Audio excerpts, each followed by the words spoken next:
સેવા સુશાસન અને જનકલ્યાણના 12 વર્ષ પૂર્ણ કરનાર દેશના વડાપ્રધાન નરેન્દ્ર મોદીના કાર્યકાળના ઉપલક્ષમાં ગુજરાત રાજ્ય યોગ બોર્ડ દ્વારા સમગ્ર રાજ્યમાં યોગ શિબિરનું આયોજન કરવામાં આવી રહ્યું છે। આ અભિયાનના ભાગરૂપે નવસારી જિલ્લામાં આજે વિશાળ યોગ શિબિરનું આયોજન કરવામાં આવ્યું હતું। નવસારીની અગ્રવાલ કોલેજના ગ્રાઉન્ડ ખાતે યોજાયેલી આ શિબિરમાં જિલ્લાના વિવિધ વિસ્તારોમાંથી 2500થી વધુ યોગ પ્રેમીઓએ ઉત્સાહભેર ભાગ લીધો હતો। વહેલી સવારથી જ મોટી સંખ્યામાં લોકો યોગ સાથે જોડાયા હતા। ગુજરાત રાજ્ય યોગ બોર્ડના ચેરમેન શિષપાલની વિશેષ ઉપસ્થિતિમાં યોજાયેલા કાર્યક્રમ દરમિયાન યોગના વિવિધ આસનો અને પ્રાણાયામ કરાવવામાં આવ્યા હતા। તેમણે યોગથી થતા શારીરિક, માનસિક અને આધ્યાત્મિક ફાયદાઓ અંગે માર્ગદર્શન આપ્યું હતું। કાર્યક્રમમાં જણાવ્યું હતું કે વડાપ્રધાન નરેન્દ્ર મોદીએ ગુજરાતના મુખ્યમંત્રી તરીકેના કાર્યકાળ જ યોગને પ્રોત્સાહન આપ્યું છે। વડાપ્રધાન બન્યા બાદ યોગને વૈશ્વિક ઓળખ આપવામાં મહત્વપૂર્ણ ભૂમિકા ભજવી છે। તેમના પ્રયાસોમાં પરિણામે દર વર્ષે 21 જૂનના રોજ સમગ્ર વિશ્વમાં આંતરરાષ્ટ્રીય યોગ દિવસની ઉજવણી કરવામાં આવે છે। યોગ દ્વારા વ્યક્તિ સ્વસ્થ જીવન જીવી શકે, માનસિક તણાવમાંથી મુક્તિ મેળવી શકે અને શારીરિક તેમજ માનસિક આરોગ્યમાં સુધારો કરી શકે તેવા સંદેશ સાથે સમગ્ર વિશ્વને યોગ અપનાવવાનું આહવાન આપવામાં આવ્યું છે।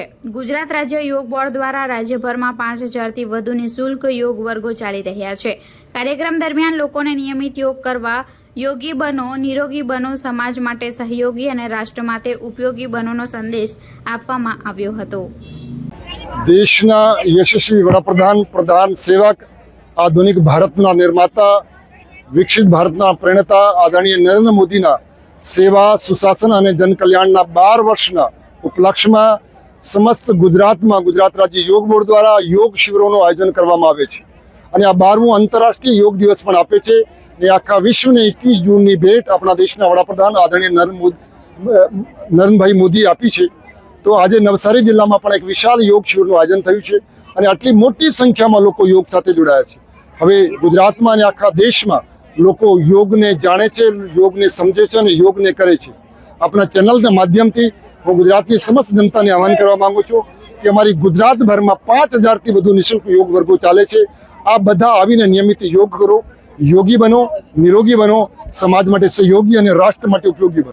યોગના બોર્ડના ચેરમેન શિષપાલજીની હાજરીમાં જિલ્લાભરના 2500 કરતાં વધારે લોકોએ વહેલી સવારથી જ અગ્રવાલ કોલેજના ગ્રાઉન્ડમાં યોગ કર્યા હતા અને શિષપાલજીએ યોગથી થતા ફાયદાઓની વાત કરતાની સાથે યોગ કરાવ્યા હતા। દેશના વડાપ્રધાન મોદી સાહેબ જ્યારે ગુજરાતના મુખ્યમંત્રી હતા ત્યારથી જ તેમણે યોગને પ્રાધાન્ય આપીને આજે દેશના વડાપ્રધાન થયા પછી સમગ્ર દેશમાં યોગને મહત્વ આપીને સમગ્ર દેશના રાજ્યોમાં યોગ બોર્ડનું નિર્માણ કરીને દરેક લોકો યોગ સાથે જોડાય અને યોગથી પોતાનું સ્વાસ્થ્ય સુધરે એ માટે સક્રિય થઈને લોકોને યોગમાં જોડવા માટે પ્રયત્ન કર્યા છે।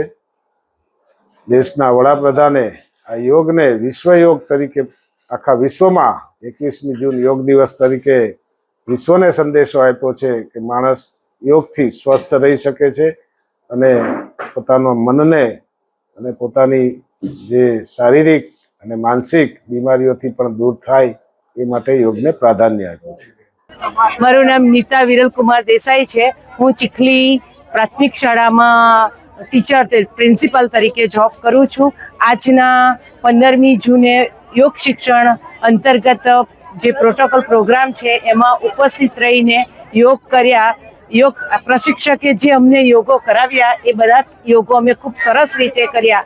ખૂબ સરસ રીતે એમણે માર્ગદર્શન આપ્યું અને આપણે યોગ કરીને કઈ રીતે તંદુરસ્તી જાળવી શકીએ એના વિશે પણ ખૂબ સરસ માર્ગદર્શન આપવામાં આવ્યું। આજના દિવસે યોગ કરીને ખૂબ જ ઉર્જા પ્રાપ્ત થઈ હોય એવી અનુભૂતિ થઈ। ખૂબ ખૂબ આભાર। Thank you so much. નવસારીની જનતા યોગ માટે જાગૃત થાય અને યોગ કરીને પોતાની શારીરિક તંદુરસ્તી કેળવે અને રાષ્ટ્રમાં ઉત્થાનમાં યોગદાન આપે એવી શુભેચ્છા પાઠવું છું। અસ્તુ।